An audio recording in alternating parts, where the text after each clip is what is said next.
नमस्कार, मी जगन्नाथ पाटील आपल्या यूट्यूब चॅनेलवरनं म्हणजे जे जे पाटील स्पीक्स या चॅनेलवरून मी आपल्याशी संवाद साधत आहे.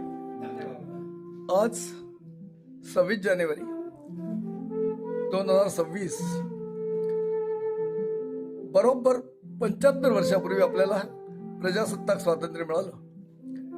या अमृत महोत्सवी वर्षात माझे मित्र नेल्सन आणि त्यांचा पुत्र नेविन ही दोन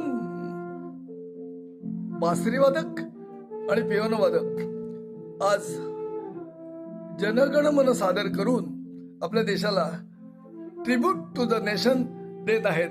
तर ऐकूया, आपल्याला आवडेलच. आवडलं तर कमेंट करा, सबस्क्राईब करा आणि त्यांनाही धन्यवाद द्या. सुरुवात.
धन्यवाद. पिता पुत्रांना शुभेच्छा देतो आणि आपला संवाद थांबवतो.